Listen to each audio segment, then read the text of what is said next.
সুন্দর করার জন্য আমার পক্ষ থেকে এবং দলের পক্ষ থেকে অভিনন্দন, মোবারকবাদ এবং সংগ্রামী শুভেচ্ছা জানাচ্ছি। দীর্ঘদিন পরে আপনাদের এই অঞ্চলে সভা, এরপরে মাত্রা করব, বাংলা বাজার করব, আমাদের ওই কালাইমারা করব এবং পাশাপাশি আমাদের কালীগঞ্জ এই মিন্টু সরকার হয়ে গেছে, কালীগঞ্জও করবো। আমরা বিশাল মিছিল অতীতে দেখতে পাইছি। আমি জনসভায় আসবেন, দলে আসবেন নিষেধ করি না, নিষেধ নেই। আমি একটা নিষেধ করবো, অতীত নিষেধ করেছি, এখনো বলবো, দলের কথা বলে বলি।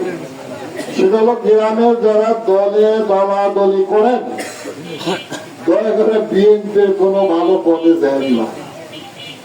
এই করতে গিয়ে রাজনৈতিক দল ভালো না গ্রাম্য দল ভালো, আপনারা এই অঞ্চলবাসী, আপনার ছোট বড় আছে সবাই জানেন।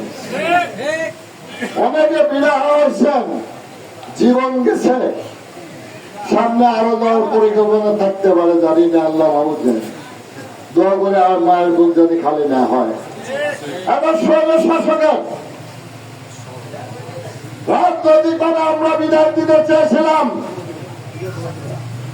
আমরা বলেছিলাম আপনার একটা সাধারণ নির্বাচন সুষ্ঠু করার জন্য একটা নিরাপত্ত সরকার হাতে ক্ষমতা হস্তান্তর করেন। উনি সেই কথাটি 17 বছর আমরা শোনাইতে পারি নাই। বাংলাদেশে উনি জনগণের দরকার করে নাই, ভোটের দরকার নাই, গ্রামের মানুষের দরকার নাই, চোর ডাকাতের দরকার আছে, ঘুষখোর পুলিশদের দরকার আছে, আওয়ামী মেলেমেলি দরকার আছে, আওয়ামী লীগের দরকার আছে, বিজেপি আওয়ামী লীগ দরকার আছে, সন্ত্রাসী দরকার আছে, এছাড়া ওনার আর কিছু দরকার। তরি তরকারির দাম কত, চাল কত খাওয়াবেন, 10 টাকা বলে আজকে কত টাকা খান? আপনি কথার সাথে কাজের মিল রাখতে পারেন নাই। আপনি পবিত্র সংসদে পবিত্র কোরআন শরীফ হলফ করে বলেছেন, শপথ করেছেন, আমি দুর্নীতি করবো না, দুর্নীতি করতে দেবো না। আমার বিএনপি রয়েছেন, জমাতে রয়েছেন, সমস্যা রয়েছে, কমাগুলো কেন শুনবেন? মাথায় রাখার চেষ্টা করেন। যারা আওয়ামী লীগ করছেন, আওয়ামী লীগ করেন, আপত্তি নাই। যারা অত্যাচার গুলো করছেন, আইনে আছে, আইনের আওতায় তারা তাদের বিচার হবে। আমরা আইন তুলে নেব না। আজকে সরকারের কথা বলি, আপনারা জানেন কিনা জানি না, 5 লক্ষ লোক শেখ হাসিনার নেতৃত্বে স্বাক্ষরের চাকরি হয়েছে ভারতের রয়ে। আপনারা দেখেছেন আজকে 17 বছর সরকার বন্দরের রক্ত জীবন দিয়ে মহোদয়ের মুখ খালি হয়ে পিতা পুত্র হয়েছে, মহিলা বিধবা হয়েছে, বাচ্চারা আজও বাবা মা খুঁজছে। ঠিক সেই মুহূর্তে আমাদের পাশে জনগণ পায় নাই, কারণ একটা কার মায়ের মুখ খালি হয়ে যায়, কোন পিতার পুত্র হয়ে যায়, কোন বিধবা হয়ে যায়। সেই কারণে আমরা আপনাদের কাছে পাই নাই। আপনাদেরকে চোখের পানি পড়ে নাই তা নয়, আপনারা যা মসজিদে দোয়া করেছেন এই জালিম সরকার, খুনি সরকার বিদায় হোক, সত্য। আজকে 17 বছরে যেটা আমরা পাই নাই, ওঠা সংস্কার আন্দোলন, যে সমস্ত ছাত্র ছাত্রীরা আন্দোলন করেছেন, সাধুবাদ জানাই, ধন্যবাদ জানাই। মুক্তিযুদ্ধ দ্বিতীয়বারের জয় করেছেন বাংলাদেশ।